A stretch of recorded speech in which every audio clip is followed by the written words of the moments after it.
Good evening. As just said, my name is James Hoard. I think that's the fourth time in the little minute and a half I've heard my name said, so it's good. I like hearing my name. Like it said, remember it. Remember my name, James Hoard. It's a good name. I live in Taylors. I've been here since I moved to Greenville County in 2007, so I've been here for almost 19 years now.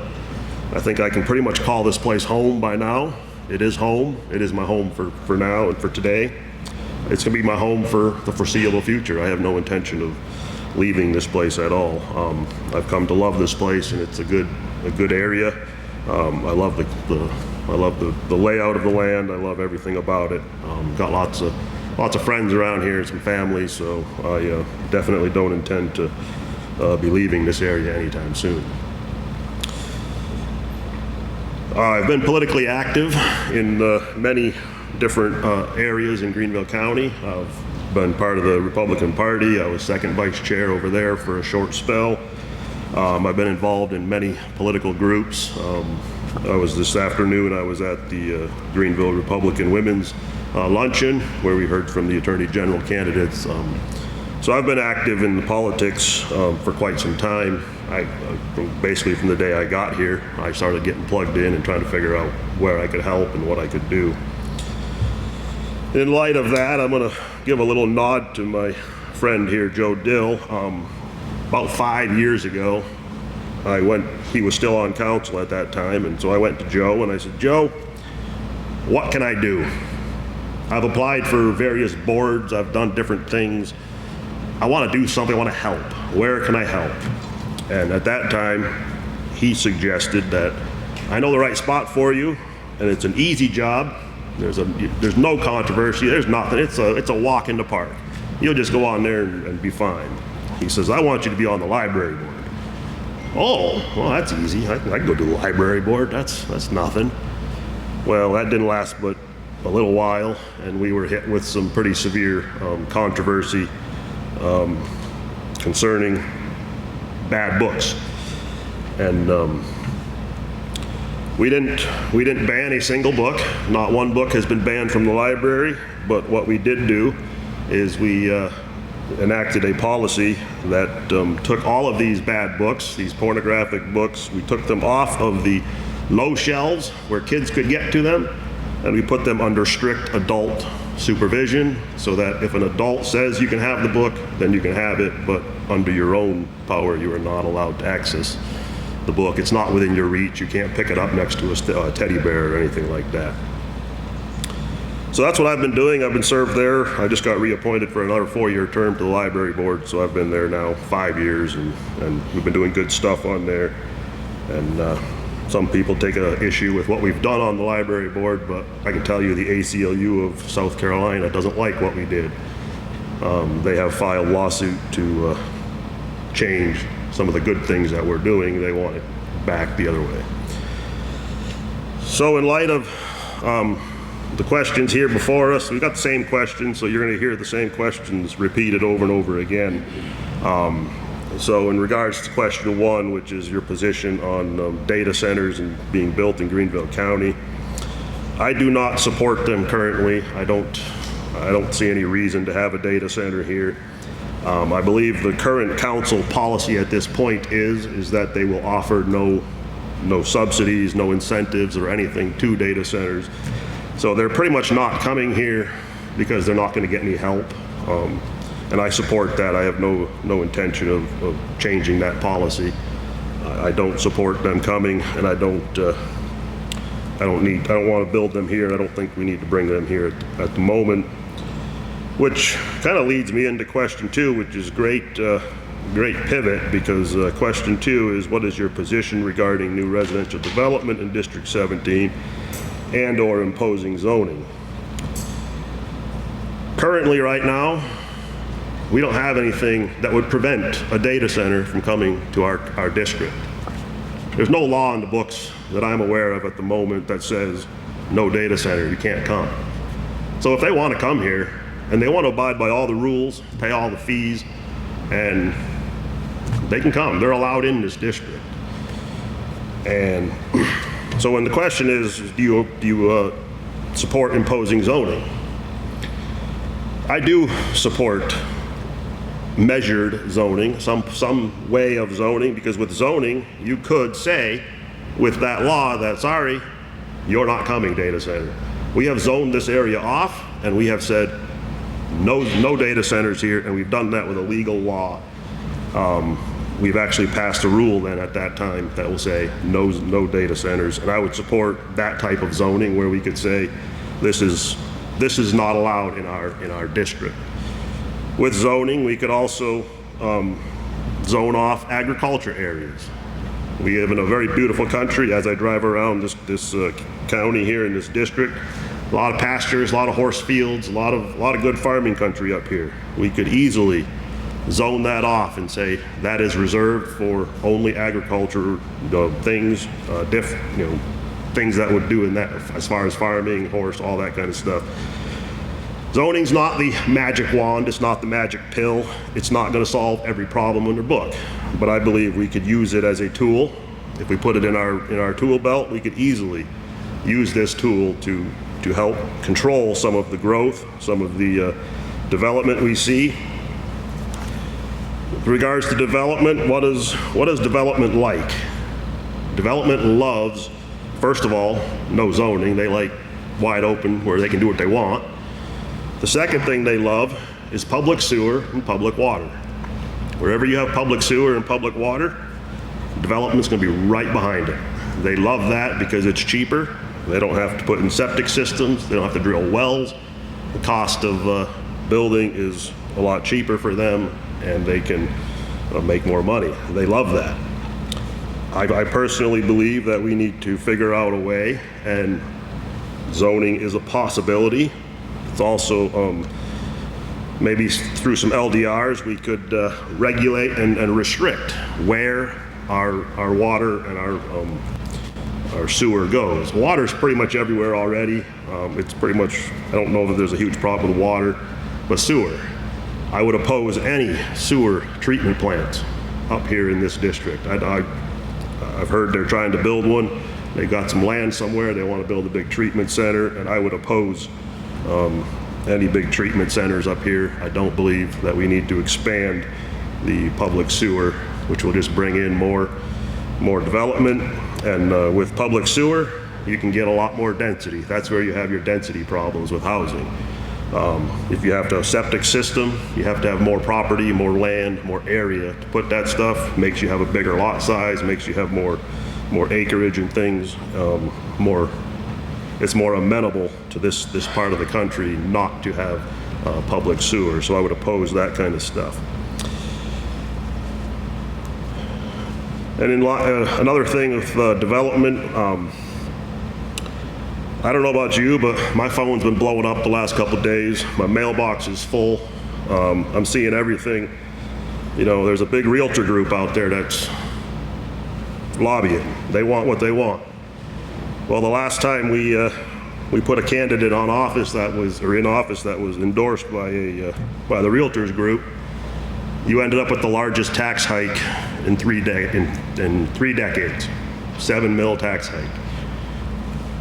Not saying anything's going to happen, but that's just the last time the real estate people got involved in your politics. You got the biggest tax hike in Greenville County history, 30 years worth of history. Question number 3, do you support a new sales tax and or builder impact fees to improve county infrastructure? I do not support a new sales tax. I do not support an increase in taxes, period. I will not support any increases in millage, tax levies, or anything. I do not support tax increases. So tax increases are dead on arrival with me. I will oppose them at every turn. Greenville County residents are taxed enough already. Your tax bills keep going up. I do not need to make that go anymore. I don't need to increase your tax bills. The rest of the county, they may vote for a tax increase, and if you get one, it's because they did it. I opposed it. I will be a no vote in the no column on any tax increases, period. I'm with John on the impact fees. I have a love-hate relationship with impact fees. I don't mind a developer having to pay an impact fee. I don't mind, that driving the cost up for people who are just buying houses from developers and that type of thing. But where I don't like impact fees is when it impacts you. If you tomorrow were to go pull a building permit, there's no impact fee right now, today. But if they pass impact fees, if you go pull a permit, you have to pay the same impact fee that the developer has to pay per house. It's the same fee. There is no legal way to separate developers from citizens. Citizens have to pay those impact fees. So if your grandkids, if your kids, you want to give your kid some property, and he wants to build his own house, he's stuck paying that same impact fee that developer has to pay. And by my history, or by my watching history and seeing how things go, impact fees are never cheap. They drive up the cost of building permits immensely. I've got relatives in another state, across the whole country, and they want to build a house. They're trying to do it themselves, homegrown. Their building permits are $50,000 a piece. It's astronomical. Impact fees on normal people, citizens, I'm against. I'm okay with them if you're going to charge them to a developer. But that's going to get passed on to the end buyer. But if some stranger from California is looking at a house around here, they can pay the impact fee. I don't want you people. I don't want the locals paying impact fees. Do you support increased pay for county law enforcement, and how should that be funded? Let me be clear on this question. I don't think there's a single person on this stage who doesn't support deputies. We all support the men and women who actually do the job. Those people are good. They do a job that is needful and necessary. They do a job that I have chosen at this point not to do, so I need them to do it, and they're good people, and we all support them. Can we give them a raise? Sure. We need to support these people by giving them fair and equitable pay. We absolutely need to pay them fair wages, and we need to pay them good wages. The rubber meets the road when you start putting dollar signs next to these positions. And I think it's high time that we have a pretty robust discussion about numbers. What is the right number? Let's not just take wads of cash and throw it at issues and say, this is what we need. Let's figure it out. And I want to have that conversation. Let's do a study. Let's do a complete study on these things, do a state average, nationwide, however we can structure the study however we want. We need to find out where we actually stand before we start throwing wads of money at stuff. We need to figure out what we really are dealing with. This is an emotional topic, and I can tell you right now tonight that I won't make decisions on council by my emotions and those types of things. I will look at facts and data, studies. We need to look at studies, figure out what the data says, and if we have to go up, we go up. Never go down when it comes to pay and stuff. But if the data shows that we need to go up, let's do it. I'm all for that. No tax increases. I will not support a tax increase for any of this. There's plenty of money in the budget. Revenues never go down. County revenues never go down. We have the money. We need to be better allocators and better managers of the money. And we can find the money in the budget to do these things. Again, I will not raise taxes for this, but if we can squeak out a few extra dollars here and there, cost of living increases, maybe a little bit more, things like that, I'm all in favor of that and supporting them. But I think there's a lot of misinformation going around on this topic as well. There's a lot of opinions and emotions and misinformation going around that if you do your research, there are certain positions with certain criteria, certain everything. If you meet all of that in Greenville County, you have the highest starting pay in the state of South Carolina. You start as a deputy with all of the right criteria. If you meet everything, you literally start at the highest position in the state of South Carolina. So there's a lot of misinformation around that topic. Happy to talk with people further. I have a lot of data on that. Happy to discuss that later. And this last question on the, do you support voters being able to elect local judges and magistrates rather than them being appointed? I'm pretty much for everything to stop what we're doing today. What we do today is not how we elect judges, how we pick our judges in this state is not working. We need to change. We need to figure something out.